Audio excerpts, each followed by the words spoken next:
I guess so. I'll keep it 100, yes. I want to ask you a question, but you get to ask everybody a question. One of the That's odd. He's going to ask him a question. But I've watched in '92 when Bill Clinton did, I'm old enough, some of the open members who were in Arsenio Hall. Yeah. That was like earth-shattering. Yeah. And the role of comics has become really, really increased over the years. And you have a very important perch that you sit on the entire thing and you write up correspondence to them. I mean, you become very... What is it that you want to do or accomplish? What is it you want to bring to your viewers between now and election day? World domination. No. Or just rating domination? No, I mean, all we're doing is making jokes about it and everything. It's funny how it became more important. I think... I've talked to a lot of colleges and that kind of stuff, talking to young people, and I think people felt like they couldn't trust the people who were delivering the actual news. Like when Jon Stewart came to prominence, they felt like,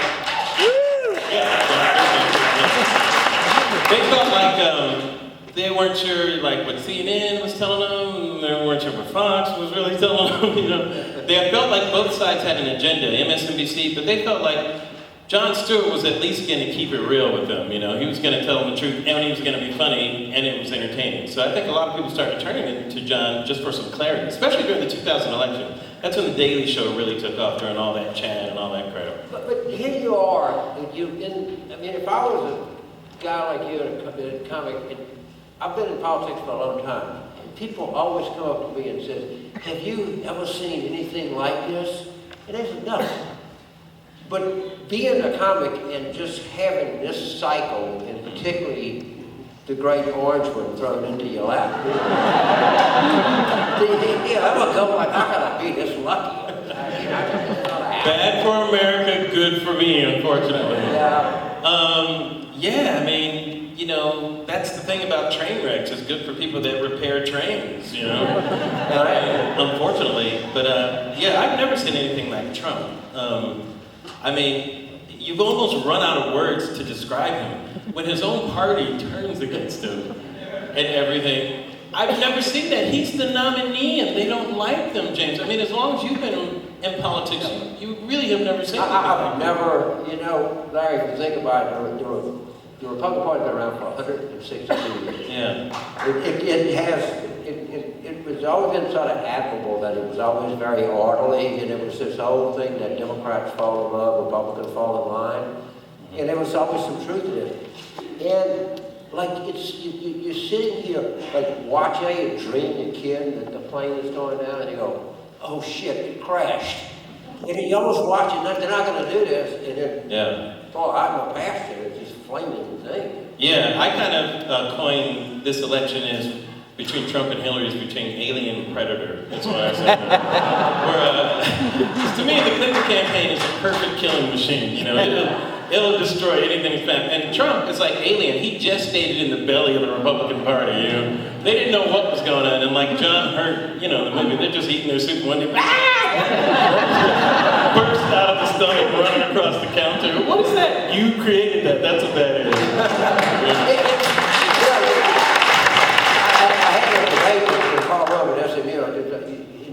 One of the things that was wrote said, well, more people watch the Republican debates, and I said, yeah, more people are watching train wreck than a traffic signal any time. I mean, of course they watch. Oh, it was fantastic. Well, that's almost more entertaining than you can write jokes about. That's one of the biggest challenges with someone like Trump. He's far more entertaining than the jokes we can make. When he first came out, the jokes were probably more powerful, but now Trump is way more funny than the jokes. Although I do give people credit who are like, the funniest people to me are the protesters now against Trump, because they really work at it. There's this guy, Trump was speaking in Scotland on Friday. He got lucky, he got to speak on Brexit while he was over there. Like he thought it was a scone or something. He had no idea what it was. And so there's this guy who shows up, and he's at like one of his golf courses, I think it was Turnberry. And this guy shows up with golf balls with swastikas on it, right? Okay, now this isn't somebody just showing up saying, hey, screw you, screw you. This is a guy that took a lot of time and effort for his protest. You know, this is not a protest of passion. This protest has a lot of malice and forethought. I mean, he's got to call Titleist to get the golf balls made. Do you make Nazi golf balls? I mean, you gotta appreciate that kind of energy that goes into. That's what he's generating out there. But yeah, is there some part of us that says that there was this kind of hidden force out there? We knew it was there in the country, and this guy kind of, or we have a little bit of a liberal smugness here. We told you all the time that this was out here, and now he's provoked it.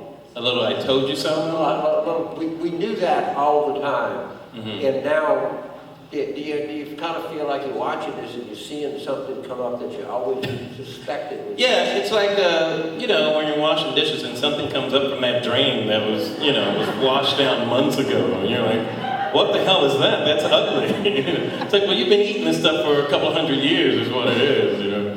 But it's funny, but I don't think it's all party and partisan, though. I think Trump is attracting a lot of people who may have been out of the process for a long time and who feel like he's speaking for them, because many Republicans don't support Trump. So it goes to show you, with all the votes that he's getting, he's got to be pulling in people from who haven't been in the process. Yeah, and I mean, the strategic hope of what the Trump people say, or people that say he has a chance is that he's pulling people into the process that have never been there before. The base of his support, basically, by and large, are non-college whites, which, as we know, is the only demographic in the United States whose life expectancy is declining, and by more than a little bit. And you have to understand that. I think at some level he is speaking to the angst of a certain number of people in this country. They feel their life force going away. Right. Trump, you're our last hope, please. It's possible. You know, a lot of people feel that there's a lot of anger out there, and he's speaking to that anger, whether it's about economics, and whenever people have a lot of anger, you know, you got to start blaming somebody for it. And he targeted, I guess, the right groups to blame for that. And, you know, one of the groups is trade in China and all that kind of stuff, and others Mexico. And he feels people are coming over taking jobs and that sort of thing. And a lot of people agree with that and just jumped on that train. But it's not any more nuanced than that. You know, one of the things that there's a lot of talk about Bernie Sanders, and make this point there to get you to react to it. The one thing that Bernie Sanders and Trump had in common, and that is they both have a critique of money in politics. That is the thing that's happening. In my view, is the combination of Citizens United and the financial crisis did that toxic combination has really changed the way that Americans look at government, look at politics. Yeah.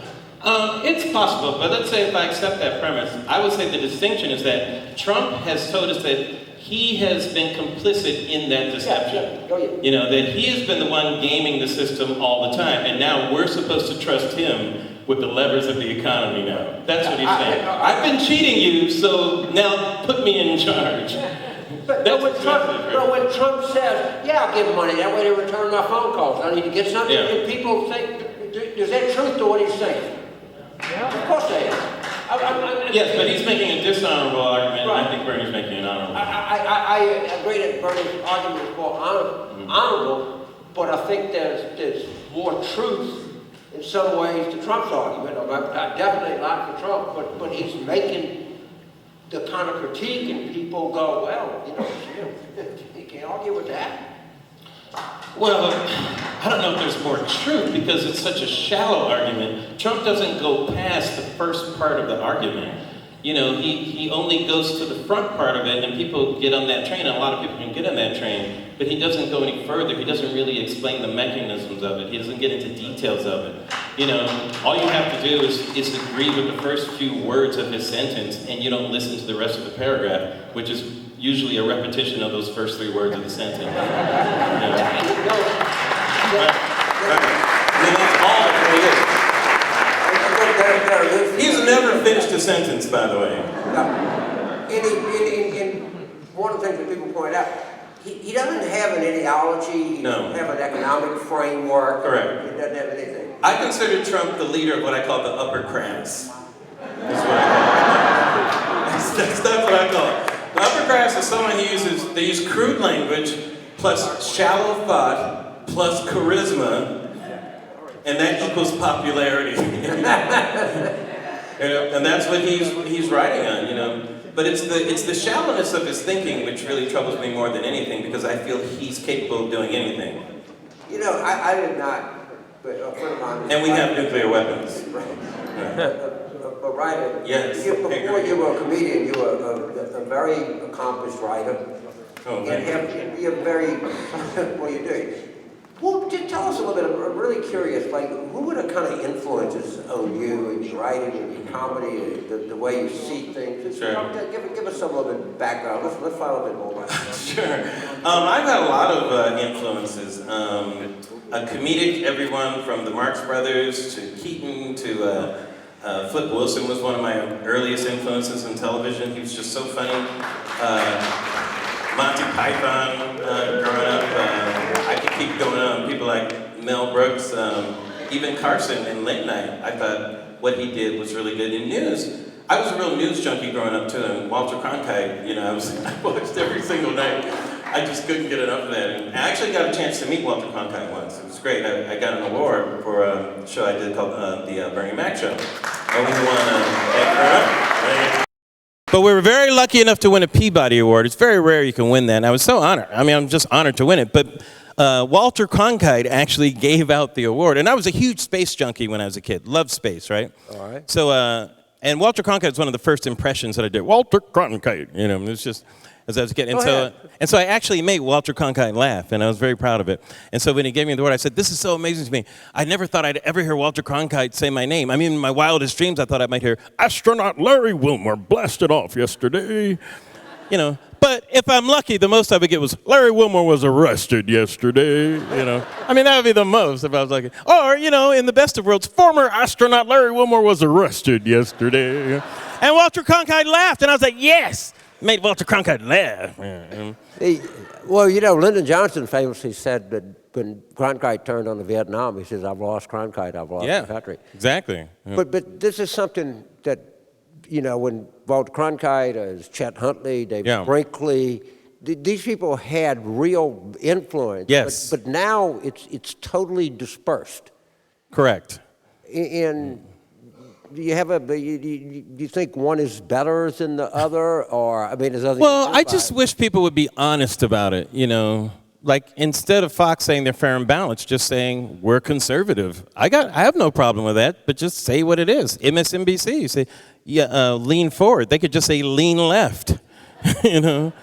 I wouldn't care. I would say, okay, I ain't mad at you. I know where you stand. It's And CNN used to be news. They could say that. Oh, I'm sorry. Did I go there again? I apologize. CNN in the back. See, that's my bad. That's my. So I just. But if they were honest about it, it's okay. We're not stupid. They can be straightforward with the American people, right. And at least you know what you're getting. You say, what? I want to hear the conservatives and see what they have to say about this. I'll turn it to Fox instead of fooling yourself and going, well, these people are telling me the truth, or these people are telling me the truth. No, anything you're going to watch is going to be biased. So I've just got to react to this, but one of the preparing for this, there was a report that because you attacked CNN anchors, that they wouldn't let you go on CNN. Oh, that they banned me? Yeah. What are you going to do, man? Oh, come on. Yeah, they can't be that thin-skinned. Yeah, when you live in a white world, James, a lot of stuff is a lot of stuff is a shock, man. I don't know what to tell you. I got roasted by Bob Saget Thursday night. What do you think Bob Saget had to say about me? I heard about that. It was not nice. Yeah. It was not nice. But was he wrong? But was he wrong, James? But what is it about... I don't care. By the way, I don't care about that kind of thing. I really don't. But all right, look at no one had any problem attacking you after I had a correspondence debt. What is it? By the way, James, I viewed that as a roast. Of course, I didn't view it as me attacking anyone or attacking the press or that kind of thing. I felt my job was to roast people, was to tell them the truth in a joke. But what? I agree. Right. Not to be their friends or whatever. Why do they think that they're so self-important that they can't be roasted or criticized. I mean, what part of power is not subject to criticism or comedy or anything else?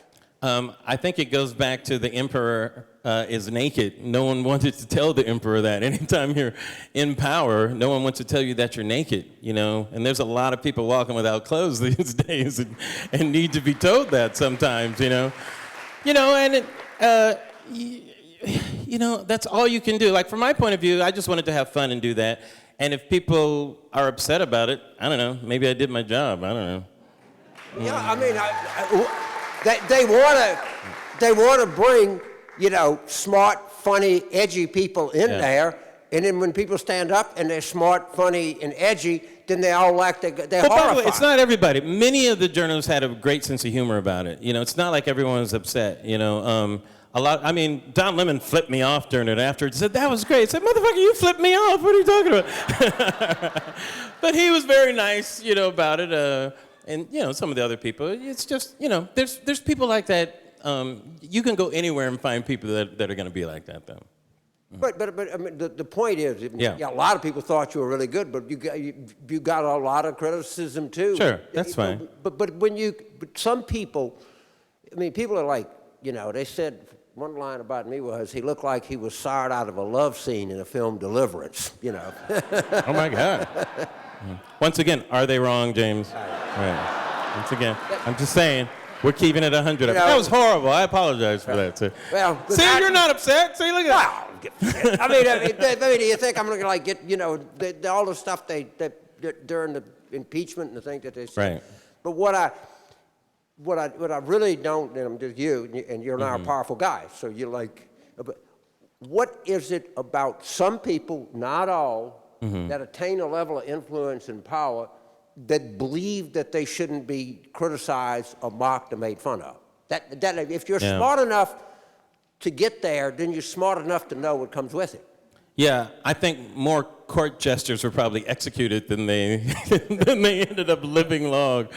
I mean, who knows? It's not easy for anybody to take criticism, but I think the more shielded you are, the more you're in a bubble, the more you're protected, you know, by people around you who say yes all the time, the harder it is to hear no or those types of things. I think it really is human nature, and as simple as that. You know. Yeah, I have to ask you this. And sure. 81% of Trump supporters believe that prejudice against white people is a bigger problem than prejudice against... And I'm a white guy, okay? I grew up in the South, all right? Right. I understand. But what is it about... Maybe you can help me understand somebody's mindset. And a lot of people think that. Somebody's mindset that thinks that. Or somebody like you that reads that. What do you have to say to that? Because I find it... James, you're a white guy who grew up in the South. You should be telling me. I know. I got to tell you come on. that I had a pretty good gig. Yeah. You know? No, you guys had a fucking awesome gig. Yeah. For a long time. Absolutely. Just, you know, I was born on third base and didn't even hit a triple. Well, look, most of the Trump stuff is cognitive dissonance, you know, all the time. I don't know why people think that. I mean, they're following a guy who thinks the president is a secret Muslim, you know. I mean, like, how are you going to sneak praying to Allah 5 times a day? I don't even know how that works, you know. Oop, drop my contact. No, I got it. Assalamu alaikum. How do you do that, right? Mr. President, you dropped your briefing papers again. I got it, guys. I got it. Assalamu alaikum. I guess he'd do it like that, is what I'm saying. You know what I do when I out speaking and I get, you know, so I get a lot of people coming and say, well, you know, Obama is, you know, I said, you know, first of all, let's just say one thing. Let's agree on this. Okay. The Obamas are model parents. And they just kind of hang their heads. So now we can agree on that, okay? Yes. Now, maybe you disagree with it. No, I think they are. But they are the best parents that, I mean, literally. Sure. And I just find that really disarms the really vehement critics. If you just come back and just say that and then say, now, you were saying about socialized medicine. Okay, well, I'll give you this other view.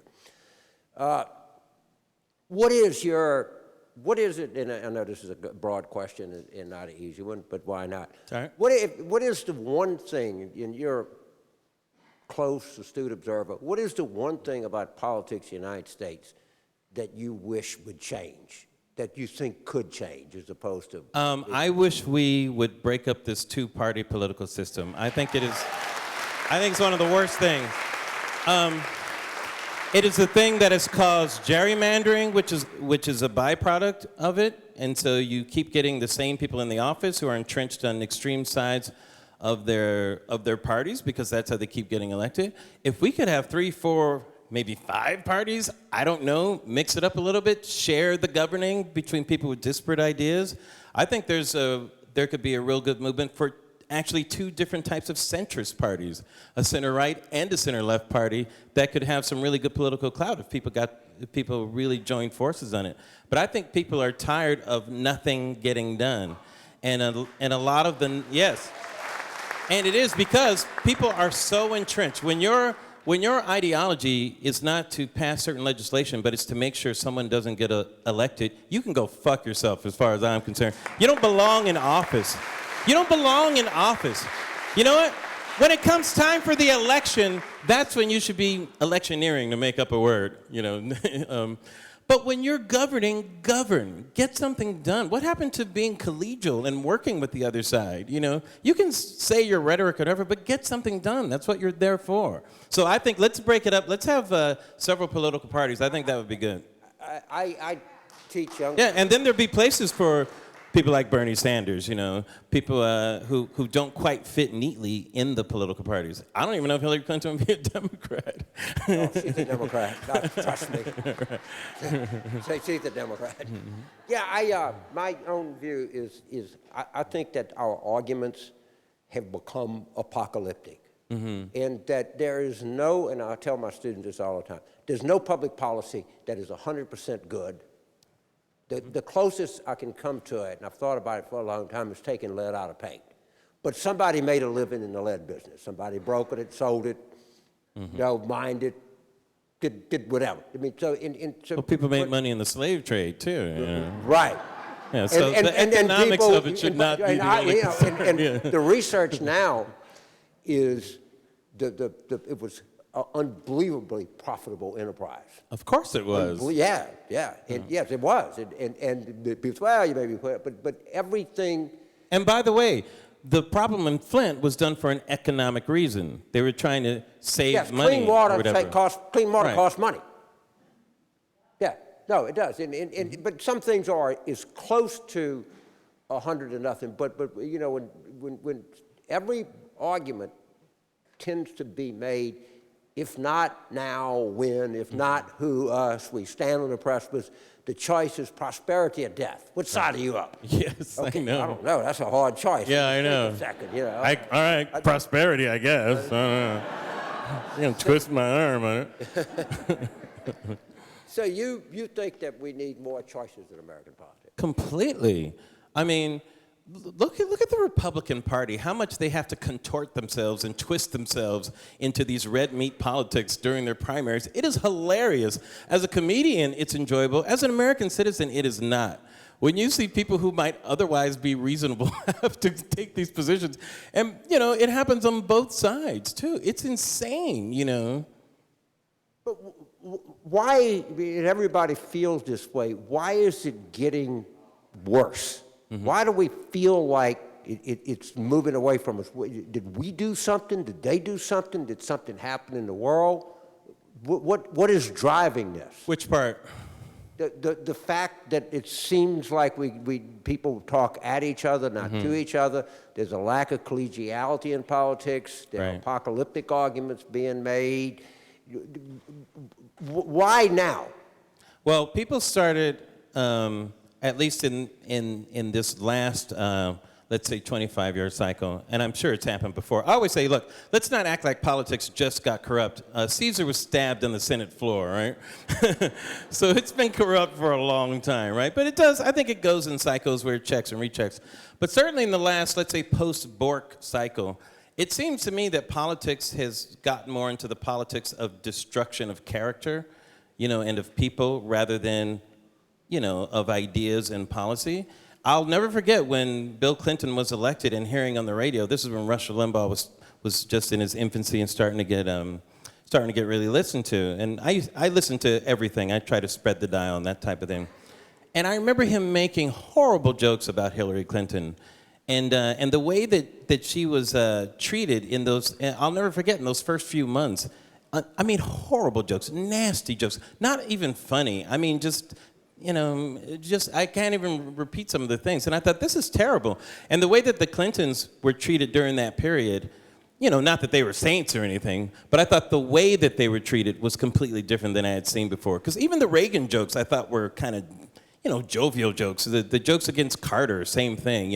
They never seem personal, really, in that sense. They seem personal with the Clintons. Can I take a point of personal privilege? I mean, you were there. I was out there. Right. They tried to overturn a goddamn election on a matter of consensual sex. That's what they tried to do. And you know who they were that were appalled? Bob Livingston, Henry Hyde, Newt Gingrich, Dan Burton, Denny Hassett, Ken Starr. Ken Starr was outraged at an act of consensual sex. Yet when he was president of Baylor, and they were having rapists recruiting for the football team that could help them win, he looked the other way. Don't get me started on these people. That's keeping it 100 right there. Yeah, that's keeping it 100. And there's an old absolutely right. Chinese proverb that if you sit by the river long enough, you're gonna watch the dead corpses if your enemies float by. They're gone. I love how his face changes when he gets involved, when he gets engaged. Yeah, you got me. I just can't. We got a few minutes and we'll break protocol here. We'll take a couple of questions from the audience, but if you're going to give a speech, I'm going to cut you off. We're not really a democracy, right? We're a representative democracy, and I think there's value in that. We just have to probably vote for the right representatives. I mean, look, England's going through that right now. There was no reason why Cameron had to make that vote a referendum. He was facing pressure from his own people, the conservatives, and it's like, be careful when you let the people vote on something. Like if Obama just let the Americans vote on whether or not he was a secret Muslim. No, Obama, don't. Don't let America vote on that, Or said, hey, let's let America vote whether we should have a wall to keep out. I'm like, no, don't let America vote for that. No, we'll vote for people who will make the decision. So I hear what you're saying. It feels like that. I believe that direct voting really is at its most powerful on the local level.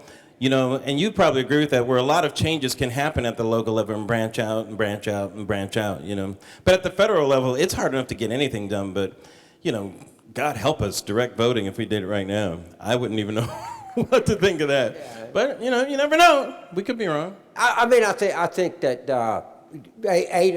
their system is you lose.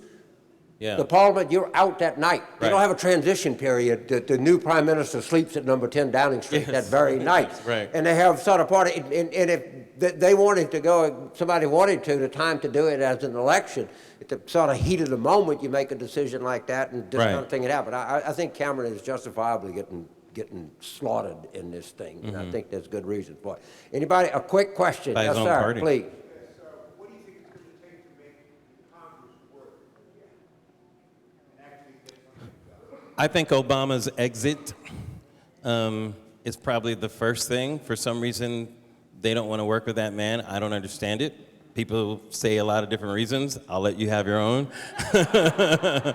I'm hoping if Clinton is the next president that she can get them to work. I don't know. Trump, I have no idea what would happen. God help us if he becomes president. Maybe Congress will come together to save us from President Trump. Oh, maybe that's the answer. Okay, all right, you got me. I'll vote for Trump. Yes, sir, a quick one. Go ahead. I like your haircut, man. Oh, nice. Very good. Stand up so people can see you. This is your moment. You're going to be famous. Goddamn.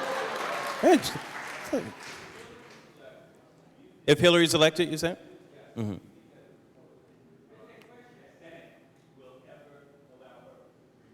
He said if Hillary's elected... Will the Republicans ever allow her a Supreme Court pick?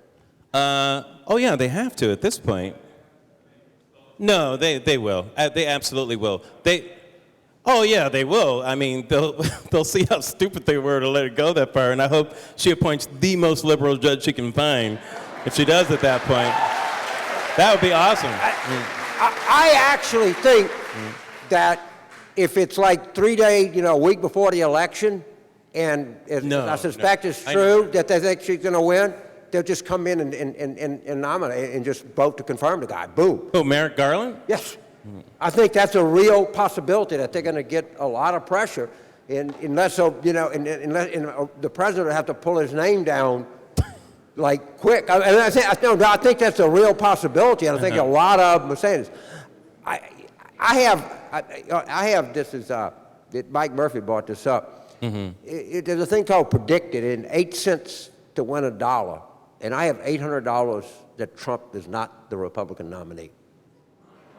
I think you're going to lose that money. Well, but again, I win 800 to win 10,000. Right. Larry, I want to we get in the hook. I really appreciate the chance to sit up here and talk to you in a conversational way and something different and allow the audience to have a little bit of this. Let's give it up, man. This guy's a really great guy. Thanks, James. Thank you, my friend. Thank you so much. Thank you. Good luck to us all. Right?